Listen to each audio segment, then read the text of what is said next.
تو 2% کی عورت، 2% کا آدمی، 2% کا انسان، یہ وہ محاورہ ہے جو کسی شخص یا چیز کو ڈی ویلیوڈ اور گھٹیا ظاہر کرنے کے لیے استعمال کرتے ہیں۔ تو عرض یہ ہے کہ ٹکا پاکستانی 2 روپے کے برابر ہو چکا ہے۔ ایک نظر ڈالیں گے پاکستان اور بنگلہ دیش کی اکانومی کے کمپیریزن پر۔ تو پر کیپیٹا انکم $2064 اور پاکستان کا $1130، جی ٹی پی گروتھ 5.2 بنگلہ دیش کی اور پاکستان کی 0.4، ریزروز بنگلہ دیش کے 42 بلینز اور پاکستان کے 20.8، ایوریج لائف ٹائم 72 ایئرز ہے، یہاں پر 67 ایئرز ہے۔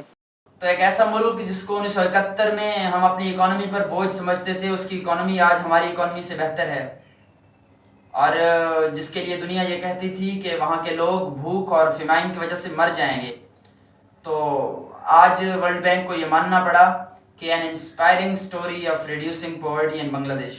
1971 میں آن ایوریج ایک بنگلہ دیشی خاتون کے 7 بچے تھے، اور آج آن ایوریج ایک بنگلہ دیشی خاتون کے 2 بچے ہیں۔ اس کی ریزن یہ ہے کہ انہوں نے وومن امپاورمنٹ پہ کام کیا، ان کے لائف سٹائل کو بہتر کیا اور انہیں جابز دی، انہیں کام پر لگایا، اسی لیے بچوں کی تعداد میں بھی کمی آئی اور ان کی آبادی بھی کنٹرول ہوئی۔ این جی اوز نے وہاں پر عورتوں کی ترقی میں کردار ادا کیا۔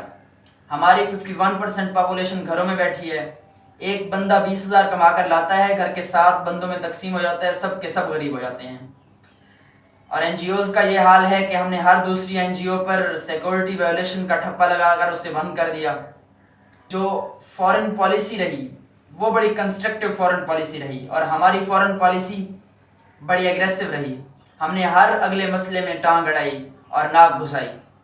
یہ میں نہیں کہہ رہا، یہ آپ کے چیف آف آرمی سٹاف نے رشیا میں کہا تھا کہ ہم وہ کاٹ رہے ہیں جو ہم نے 40 سال پہلے بویا تھا۔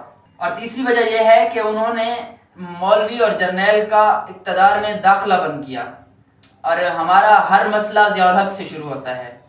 ہم نے ایک ایگریسو مینٹیلٹی، ایک جنگی ذہنیت کو پروان چڑھایا، جس کا نتیجہ یہ ہوا کہ ہم لوگ خود انہیں سنبھالنے سے قاصر ہو گئے، اور انہوں نے اکانومی پر فوکس کیا، ہم نے ہتھیار بنانے پر فوکس کیا، ہتھیار اکٹھے کرنے پر فوکس کیا۔ اب آپ لوگ یہ کہیں گے کہ ان کے دشمنی نہیں ہے اور ہمارے دشمنی بہت ہیں، تو بات یہ ہے کہ جاپان میں امریکہ نے 2 ایٹم بم مارے تھے، اگر وہ اور امریکہ ریولری بھول سکتے ہیں، اگر جرمنی اور فرانس ریولری بھول سکتے ہیں، اگر برٹن اور فرانس ریولری بھول سکتے ہیں، تو ہم انڈیا کے ساتھ ریولری بھول کر اکانومی پر کیوں کنسنٹریٹ کر سکتے ہیں؟ اور ہم نے اور انڈیا نے اتنے ہتھیار بنا لیے ہیں کہ لوگوں کو ایک دوسرے کی کنٹریز میں مارنے کے لیے کافی ہیں، لیکن ہم نے اکانومی پر نہیں فوکس کیا۔ اور جب ہم اس ایگریسو مینٹیلٹی اور جنگی ذہنیت کو ختم کریں گے تب ہی ہماری ترقی ممکن ہے۔ Thank you so much.